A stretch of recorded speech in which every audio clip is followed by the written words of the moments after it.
Hey guys, welcome to the channel. Today I'm going to show you how to do this. Let's get into it.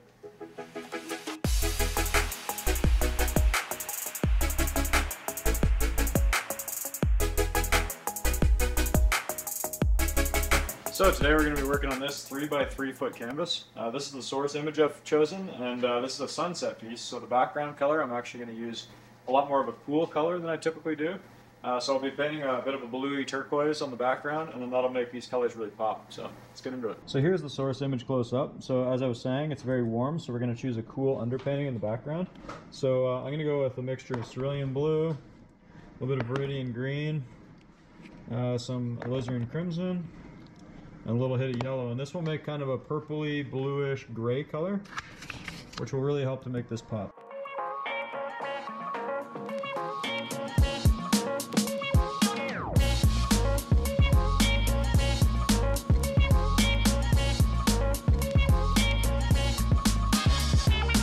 Okay, so we have the color on the canvas. Now it's time to move on to the next step.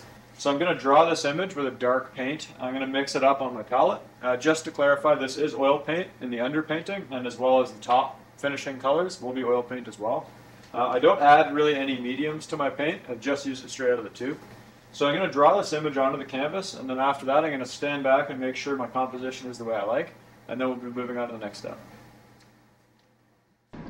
Okay, I'm going to show you how to mix the dark color that I was talking about using to draw the image. So I usually pick a brush, something like that, something that's easy to draw with. I'm going to grab some dark blue, some dark red, some dark green, mix that up real roughly. Now that is close to black, but it's not a perfect black, and that helps to keep the image looking a lot more lively. Now typically I would use this, mix in a little bit of liquid light, and then now the consistency is good to paint on the canvas. I'll also load up the edge of the brush, that way I can make a fine line on the image when I'm drawing.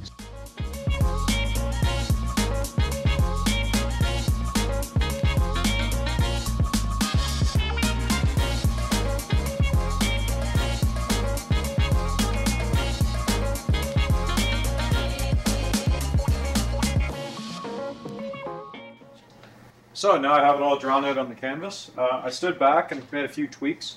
You may have noticed in the time lapse that I actually moved this down.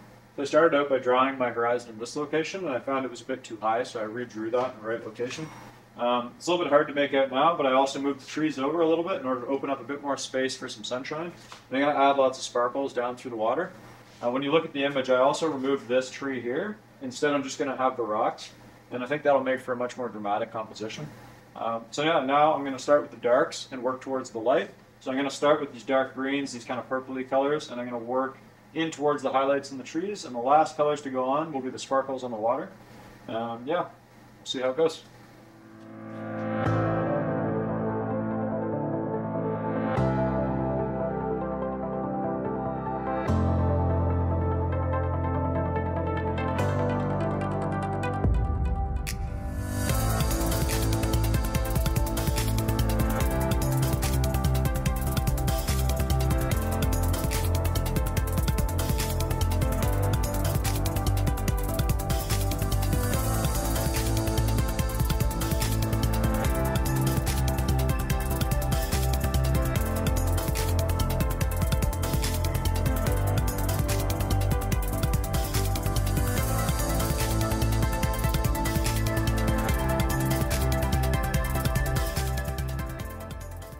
Okay, well, that's about halfway done there. So basically you can see I've got all the color on the canvas. Now something I always do is I paint a little bit darker than finished painting will be in this first kind of stage.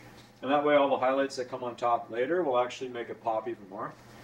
Something else to take note of is when I paint the trees, as part of my process, I go from dark to light. What that allows me to do is paint the sunlight coming from behind the trees on top, which actually is more natural to the way your eye views things. If you were to look at a tree off in the distance and the sun's coming through it, your eye can't focus on that difference in contrast, and it actually kind of blurs out where the sun's coming through the trees. You get that effect in photographs as well, but I'm trying to emulate that as best as I can in paint to make it feel as realistic as possible. Something else to think about is that you can paint almost anything three-dimensional with 3 different values. And a good example of that is when I paint this tree, for example, All you really need to describe that three-dimensional shape is a warm highlight on the side facing the sun, a middle tone, which is a little bit cooler and more shadowed, and then a cooler, darker shadow, and that gives you the sensation of 3 dimensions.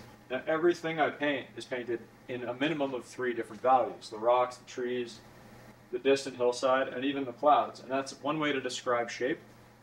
When you're painting in larger scales, it leaves you a bit more room to mess around and add more interesting brushwork. But on a smaller painting like this, it's pretty easy to just describe that in those 3 individual brushstrokes.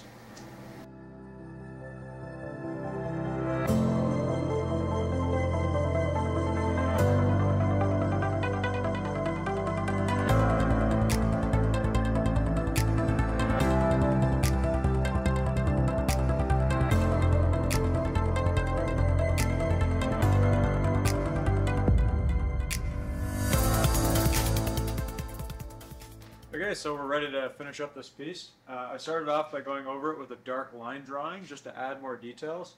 You can see that in this area here. I'm going to work from the darks to the light one more time, and then that way we'll be able to get a lot more of those details in place. So yeah, let's get into it.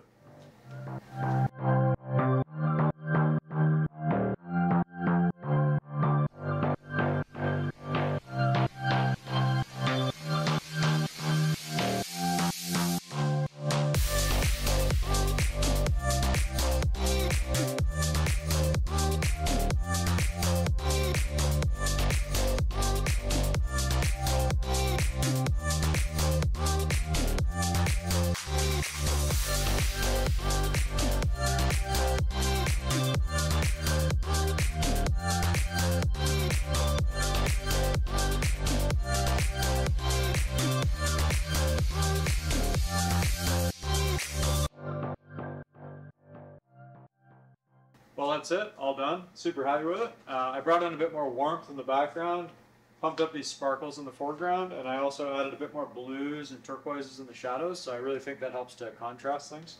Yeah, all in all, super happy. Yeah, thanks so much for joining me today, and I'll see you guys in the next video.